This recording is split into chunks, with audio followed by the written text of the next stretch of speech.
اللہ علیہ وسلم کے حکم کی، میری بات سمجھے، سننا ہے، بات بہت غور کرنا، آپ صلی اللہ علیہ وسلم کے حکم کی جو حیثیت آپ کی حیات میں ہے، قیامت تک ہر دن ہر لمحہ آپ کے احکام کی وہی حیثیت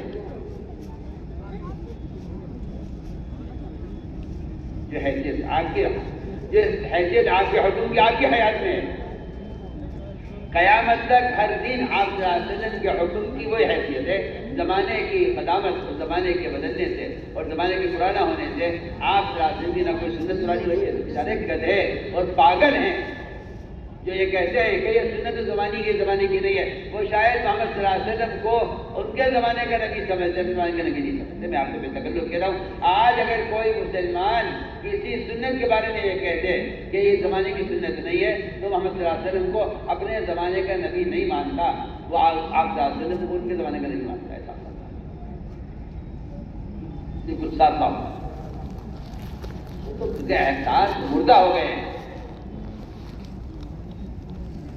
کیا بات لکھی علماء نے لکھا ہے کہ جو آدمی اسلام میں کوئی نیا طریقہ اور نئی بدعت ایجاد کرے وہ یا تو محمد صلی اللہ علیہ وسلم کو پاگل سمجھتا ہے، یا تو محمد صلی اللہ علیہ وسلم کو پاگل سمجھتا ہے، یا اس کا خیال یہ ہے کہ ہم جو کر رہے ہیں سنت سے ہٹ کر یہ ہم زیادہ دین کو سمجھے ہیں، یا ہم دین کو کامل کر رہے ہیں، آپ نے دین کو نہ آپ نے چھوڑ دیا تھا۔ یہ لکھا علماء نے۔ آج کل کے لوگ بیچارے بڑے اپنے آپ کو پتہ نہیں کیا سمجھتے ہیں کہ ہم نے ایک نیا طریقہ ایجاد کیا ہے۔ جو چیز خلاف سنت ہے وہ مردود ہے۔ میں آپ کو اس کی مثال دیا، اللہ نے امتحان کیا، ابراہیم اسلام کو برا کر دیا۔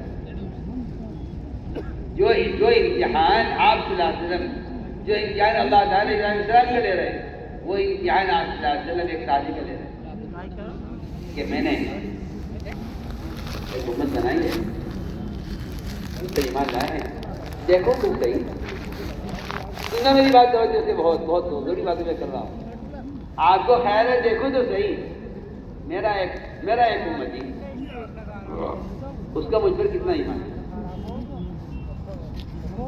میرا ایک امتی، اس کا مجھ پر کتنا ایمان ہے۔ میں آپ سے بہت ہی ضروری بات کر رہا ہوں، آپ اس بات سے کسی نتیجے پر پہنچیں گے۔ میں جو کہنا چاہتا ہوں، آپ نے امتحان لیا کہ میرا یہ امتی ہے، صحابی ہیں، میں دیکھنا چاہتا ہوں کہ ان کو مجھ سے کتنی محبت ہے، مجھ پر ایمان لائے ہیں۔ آپ نے مدینہ منورہ میں ایک ایسے صحابی کو پکڑا جو اپنے باپ سے سب سے زیادہ محبت کرتا ہے، یہ روایت ہے، ان سے زیادہ محبت کرنے والا اپنے باپ سے کوئی شخص نہیں تھا، جن کو محبت میرے باپ سے، جان سے مال سے ان کی خدمت کرتے تھے۔ ان کو بلایا، فرمایا یہاں ہو، فرمایا آپ صلی اللہ علیہ وسلم نے اس آدمی سے اپنے باپ کا سر کاٹ کر لاؤ۔ اس کے آگے پیچھے کوئی اور بات نہیں کی، کیا غلطی کی ہے، کیا وجہ ہے، کیا جرم کیا ہے، کیا سزا ہے، کچھ نہیں۔